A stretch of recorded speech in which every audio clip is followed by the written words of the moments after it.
조국 54 전 법무부 장관의 소환 조사가 임박한 가운데 검찰은 조 전 장관의 뇌물 혐의를 밝히는 데 주력하는 것으로 알려졌다. 뇌물죄가 성립하려면 직무 관련성이 있어야 하는데 조 전 장관이 당시 청와대 민정수석으로 광범위한 권한을 가졌던 만큼 검찰이 조 전 장관 혐의에 대해 직무 관련성을 입증하는 데 어려움을 겪지는 않을 것이라는 분석이다. 법원이 우병우 52 전 민정수석 재판에서 민정수석의 직무 범위를 넓게 해석해 그의 혐의를 유죄로 판단했던 선리가 있기 때문이다. 직무 관련성 입증의 핵심 근거 중 하나는 조 전 장관의 부인 정경심 57 동양대 교수가 WFM의 주식을 시가보다 싸게 사들인 날 조 전 장관의 계좌에서 정 교수 측으로 수천만 원의 자금이 흘러간 정황이다. 정 교수는 2018년 1월 코스닥 상장사인 WFM 주식 12만 주 약 6억 원어치를 시세보다 2,000원가량 싼 주당 5,000원의 차명으로 사들여 2억 4천여만 원의 재산상 이득을 본 것으로 알려졌다. 이 같은 정 교수의 차명 주식 거래를 조 전 장관이 사전에 인지했다면 조 전 장관에게 뇌물 혐의를 적용할 수 있다는 게 법조계의 중론이다.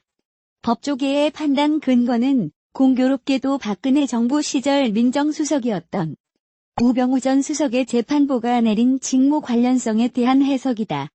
광범위한 민정수석 직무 조국, 본인 비리 사정도, 직무 해당, 국정농단 방조 등 혐의로 1심에서 징역 2년 6개월의 실형을 선고받은 우 전 수석 재판에서 민정수석의 직무 범위는 쟁점 사안이었다. 직무 범위에 따라 유무죄 판단이 달라질 수 있는 상황이었기 때문이다. 우 전 수석은 크게 직무유기와 직권남용 권리 행사 방해 등 두 가지 혐의를 받는다. 최순실 씨와 안종범 전 청와대 정책조정수석의 비위 사실을 의심할 만한 명백한 정황을 확인했음에도 민정수석으로서 적절한 조치를 취하지 않아 직무를 유기했다는 것과 문화체육관광부의 좌천성 인사에 관여하고 공정위 직원들에게 CJ E&M에 대한 검찰 고발 의견을 진술하게 해 직권을 남용했다는 게 검찰 측의 주장이다. 반면 우 전 수석은 민정수석에게 주어진 권한 범위 내에서 통상 업무를 수행했을 뿐 직권을 남용하거나 직무를 유기하지 않았다며 혐의를 부인했다. 민정수석의 광범위한 직무 범위와 성격을 고려하면 범죄가 성립되지 않는다는 취지다. 당시 법원은 민정수석에게는 대통령 비서실 소속 수석비서관이나 비서실세 등 대통령과 특수관계에 있는 자의 비위 등에 대해 조치를 취해야 할 의무가 있다며 직무유기 혐의는 인정했다. 하지만 직권남용 4개 혐의 중 3개는 무죄로 판단했다. 민정수석은 공직자 복무점검 및 직무감찰 업무 등을 수행할 권한이 있기 때문에 문체부 인사에 관여한 부분 등은 타벌 문제를 바로잡기 위한 것으로 직무 권한 내의 행위이며 직권을 남용하거나 의무 없는 일을 하게 한 것으로 볼 수 없다는 게 이유였다.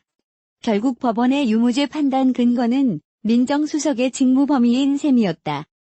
법원은 우 전 수석에 대한 1심 판결문에서 민정수석의 직무 범위를 정리하기도 했다.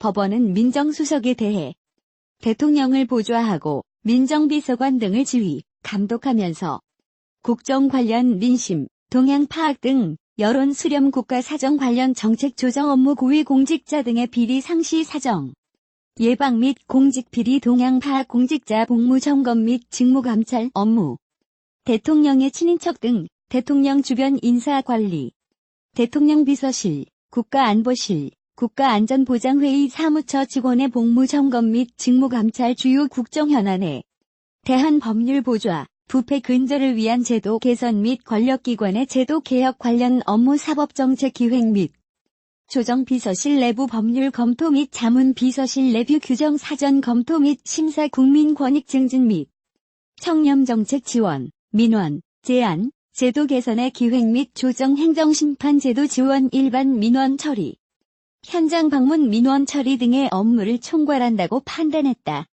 법조계 검찰, 조국 뇌물죄 직무 관련성 입증 어렵지 않을 것.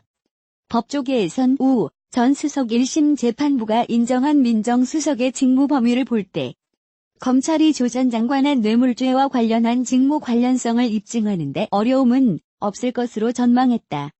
민정수석의 직무 범위에 국가사정 관련 정책 조정 업무와 고위공직자 등의 비리 상시 사정, 예방 등도 포함되기 때문이다. 사정기관에는 은행 등 금융기관을 관리감독하는 금융감독원이 포함되며 비리를 상시 사정해야 하는 고위공직자에는 조 전 장관 자신이 포함된다.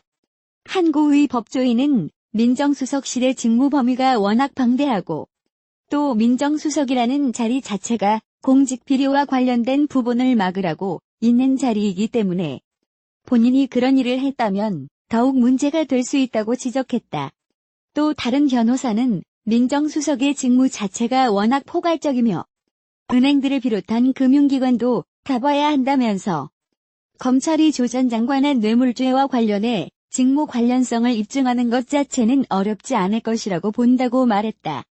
한편 투기자본감시센터는 지난달 16일 조 전 장관과 정 교수, WFM 등을 특정범죄가중처벌법상 뇌물, 알선수재, 국고손실, 공직자윤리법, 자본시장법 위반, 특정경제범죄가중처벌법상 횡령 등 혐의로 서울중앙지검에 고발했다.